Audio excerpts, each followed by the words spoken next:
Hey, what's up, guys? This is Mercadurka, and as promised, here's part 3 of my Uber Zombie Pwnage series. And here are two very good friends of mine who promised to try comment with me. Go ahead and introduce yourself. Mr. TmarTn, want to start with? Okay. I didn't think that through. What's up, guys? I'm TmarTn. And this is Woody's Gamertag. Yes, they need no introduction. They're far better gamers than I, but I think I am better at Nazi zombies, so I'll keep that better than under my me. belt. I don't know about Tmart. Have you seen part 5 yet? Well, that's no spoiler alert. Spoiler alert. Okay, my bad. All right. Anyway, so we were talking about Woody's podcast, and a very interesting topic came up. Let's go ahead and refer to that. So I don't know I'm sure there's a lot of guys watching this video who don't listen to my podcast, but I have a podcast. I do it with Wings of Redemption and FPS Kyle, and in there we cover gaming topics as well as a lot of other stuff. So I talked about how to rob a bank because I go to the site reddit.com, and in there this guy was a bank robber, and you could ask him anything, and he explained his technique, which was basically to wear 2 layers of clothes, walk in there with a strongly worded note, and they hand over the money. And then he left, and he had kind of a planned escape route, and stripped off the top layer of clothes, dumped it in a dumpster, and there he was, just walking casually. He went to a hotel, hung out there for a while, and there were never any sirens, never anything, and he got away with a bank robbery. And then he changed his plan up a little bit the second time and got caught.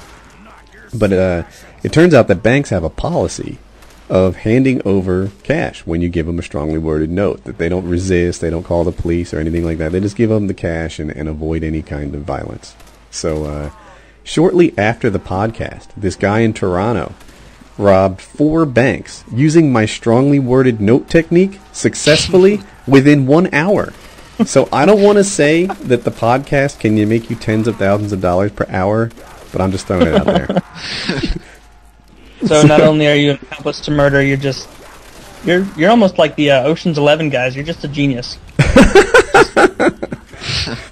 You, Brad Pitt, George Clooney, just take Vegas single-handedly.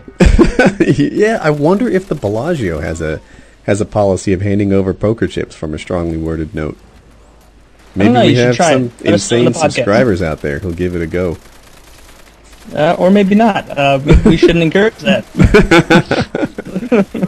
Yeah, so I told Merca I'd give him the link. I did already, actually, so he'll have it in the description of this video. And you guys can see, potentially a Painkiller already listener. Robin Banks. All right, well, Woody, you certainly brought something great to the table. TmarTn, how are you going to top that? Anything to say? Anything to compete? No, I don't really have anything to say. Nice. Well done, TmarTn. Yeah. I'm sorry. I bow to your I bow to your greatness. You're doing a hell of a job in your commentary. Hey, I have a question for you guys. You on Skype 5 minutes ago. So you guys are on YouTube, right? Right. Yeah. How do you feel when you get all kinds of constructive criticism in the comment? Like even if they're on target, does it ever bug you? I've gotten people like send me private messages like, people only watch you because of your commentary, you're not that great. And I'll just say back, you're right. Like, you're 100% right. But like, as far as like being douchebags, nobody's really ever mean to me. Mm-hmm. Yeah, that's kind of the same for me. I just kind of enjoy it because I feel like it helps me make videos people want to watch, so I don't want to be making uninteresting stuff. So you're telling me that it doesn't bother you when like 300 people leave in the comments something you did wrong? Oh, okay. That's not that fun. We don't have tons of people that would leave comments like that. We have much smaller subscriber bases. I'll maybe get like 20 comments. Like my most commented video will maybe have 400 comments, of which 20 will be like, "You need to fix this," maybe.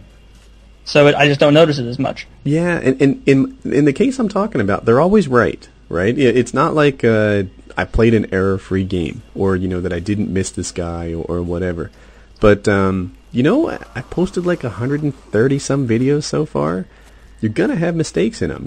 Tell me how flawless your gameplay is. Tell me how flawless your commentary is, and that you never call out a mistake. It happens, and I don't know. Like on one hand, I get that a lot of them are just being helpful. On the other hand, it's like, you gotta toughen up and let that go. I was wondering if it hit you guys the same way. I would agree that it hurts more when they say something that just rings true, like you need to stop doing this, or like you're ruining the spawn, as opposed to them just right out saying you're a dick. Like, because I don't care if they say stuff like that. I couldn't care any less. But yeah, when it rings true, it's a lot more. It stings a bit more. You're hurting now. I feel bad because I think the spawn thing is a comment that may have come up before. Oh, it may have come up. So you're not sure? I don't know. Did this happen? Did somebody mention that you ruin the spawn now and then? Better yet, that you used to ruin the spawn now and then. Only 3 of the biggest YouTubers out there. Not a big deal. Whatever. It's not something hard to overcome as an up-and-comer with getting messages every day. Oh, man. Onslaught got like 500 people that told him he was special, and that his mother and I were trying to bring up his self-esteem. It was crazy. It's the risk you run. I play games with YouTubers a lot. And whenever, like, if I'm negative during part of the game, I'm like, holy smokes, I have to get ahead before this ends, because Wings of Redemption, FPS Kyle, Mercadurka, Tmart, Onslaught, somebody might post this. And, when that's your lobby, if you ever go negative, there's a fair chance that it's getting posted, and you gotta fix it. That's what I hate the one most. search played about a week ago with you, Woody. You ended up going like 12-1, and you don't even play search, and I was like 3-4. I was like, oh no, this is supposed to be my thing. I can't let Woody put up a video for 40,000 people to see that I'm awful. I still have that one saved. Well, it's spoiled now, so I don't even care. Okay. So how much time is left in this vid? Another minute or so. Tmart, you had something to say. Sorry for interrupting you. Oh no, I was just gonna say, I hate getting messages of people saying, oh, I saw you go negative in this guy's video, and then also when I live streamed the other night, I ruined this one once on Trailer Park, and Woody called me out on it, and I had at least 30 messages in the chat box of the live stream saying, what'd you do that, man? What are you doing? It's just, it's no fun. I'm sorry. I'm so sorry. I remember I was playing in your live stream, right? You were live streaming, and you live streamed the audio too, and I fussed at you for going behind the building by the CDOM flag. I remember that whole thing. I didn't know that there would be a backlash about it. Yeah, well, they were going to make fun of me anyway, so. Yeah.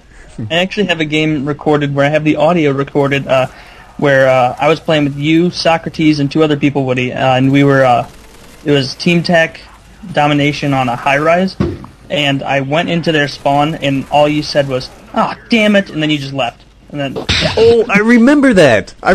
So I was struggling personally, and we finally got the spawn lock where it was supposed to be, and you ruined it. You ruined it. Collateral. I rage quit maybe once every 2 or 3 months. It's really not very common. And I did that game. That was like, man. And then I was gonna say something, and then I remembered that you were in my party, and I'm like, oh, if I say something, he's gonna hear it. All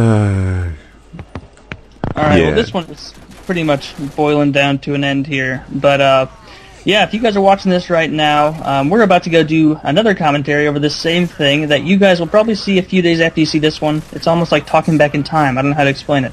But, yeah, I hope you guys enjoyed this. Leave a positive comment and rating if you did, and I'll be sure to bring you more Nazi zombies. Alright, I'll see you guys next episode. Bye, everyone.